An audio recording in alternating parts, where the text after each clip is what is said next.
أشرقت نفسي بنور من فؤادي حينما رددت يا رب العباد. آپ صلی اللہ علیہ وسلم کا فرمان ہے کہ رمضان کی ہر رات میں اللہ رب العزت اتنے لوگوں کو جہنم سے آزادی کا پروانہ عطا فرماتے ہیں جتنی کہ قبیلہ بنو بکر کی بکریوں کے بال ہیں. تو قبیلہ بنو بکر اس دور میں جو تھا ان کا کام ہی یہ تھا، وہ بکریاں اور مویشی پالتے تھے. تو ان کی کتنی بکریاں ہوں گی اور اس کے کتنے بال ہوں گے. اور پھر آپ صلی اللہ علیہ وسلم نے فرمایا کہ رمضان کی ہر رات میں ایسا ہوتا ہے، اور رمضان کی جو آخری رات ہے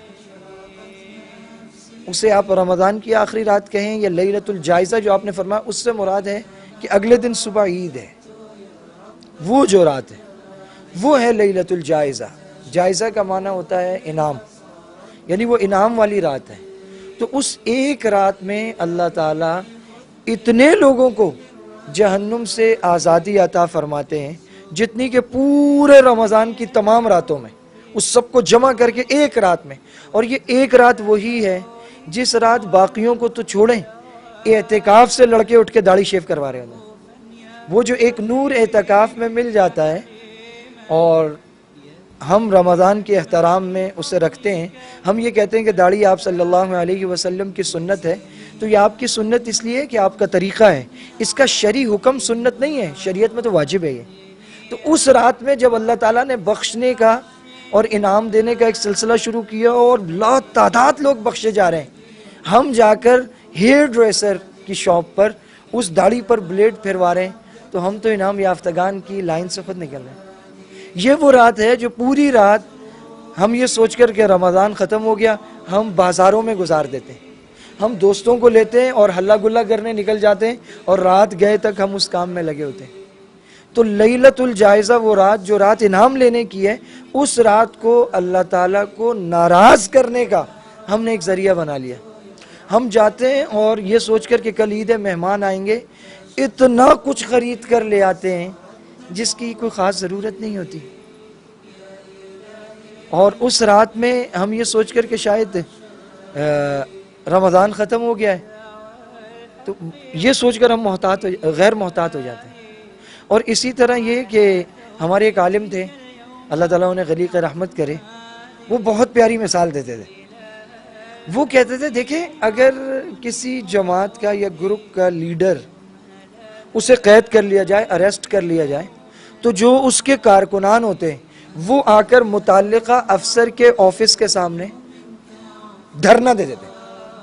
وہ کہتے ہیں ہمارے لیڈر کو چھوڑو، ہمارے لیڈر کو چھوڑو. وہ نعرے لگاتے ہیں حتیٰ کہ لیڈر کو چھوڑ دیا جاتا ہے. جب لیڈر کو چھوڑ دیتے ہیں تو دھرنا ختم ہو جاتا ہے، سب اٹھ کے واپس اپنے گھروں کو چلے جاتے ہیں.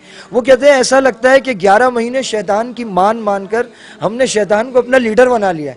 تو جب ہمارا لیڈر اللہ تعالیٰ زنجیروں میں جکڑ کے پھینک دیتے ہیں، اسے بند کر دیتے ہیں، تو ہم سارے آگے اللہ میاں کے گھر پہ دھرنا دے دیتے ہیں اور اپنے لیڈر کو چھڑوانے کے لیے ہم دن رات لگے رہتے ہیں. اور جیسے ہی عید کا چاند ہوتا ہے اور وہ لیڈر چھٹتا ہے اور اس کی زنجیریں کھلتی ہیں، وہ باہر آتا ہے، سارے کے سارے اپنے گھروں کو واپس چلے جاتے ہیں. وہ رمضان جس میں مسجد میں جگہ نہیں ملتی، عید کے دن صبح فجر کی نماز میں وہی ایک صف ہوتی.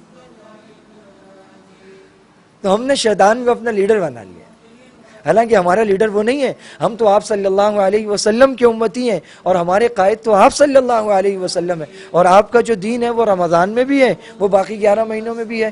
وہ گود سے لے کر لحد تک وہ دین ہے اور اس پہ ہمیں چلنا ہے.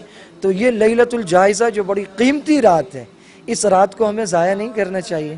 اور اس رات میں ہمیں ان لوگوں میں شامل ہونا چاہیے کہ اللہ رب العزت جن کی مغفرت کرتے ہیں، اور یہ آخری اشعہ عتاق من النار، یہ جہنم سے آزادی کا ہے.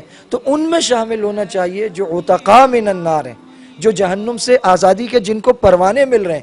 اور عین اس موقع پر جب کہ آزادی کے پروانے مل رہے ہوں اور ہم جا کے سب سے زیادہ محبوب جگہیں مسجد اور سب سے زیادہ مبغوض جگہ بازار، ہم بازاروں کو بھر دیں، شاپنگ سینٹرز کو بھر دیں، ہم گھر میں ہلا گلا کر رہے ہوں، ہم اپنے گھروں میں آلات گناہ کو کھول کر بیٹھ جائیں، ہم اپنے گناہ والے کانٹیکٹس کو جو ہم نے رمضان میں روک رکھے تھے ان کو بحال کریں، تو یہ بڑے خسران کی بات ہے. چنانچہ جو تجربہ کار اور بڑے بزرگ اور علماء اور ائمہ ہیں، وہ جو حضرات رمضان میں اعتکاف میں بیٹھتے ہیں، وہ انہیں ایک بڑی خاص بات کہتے ہیں. وہ کہتے ہیں آج کی رات بڑی قیمتی ہے, آپ گھر پہ مت رکیے گا, آپ مسجد آ جائیے گا, مسجد میں سو جائیے گا. تو لوگ بڑے حیران ہوتے ہیں کہ 10 دن تو رہیں, اب تو ہمارے گھر جانے کا وقت ہے. وہ کہتے ہیں گھر چلے جائیں, مل کے آ جائیں, رات مسجد میں رک جائیں.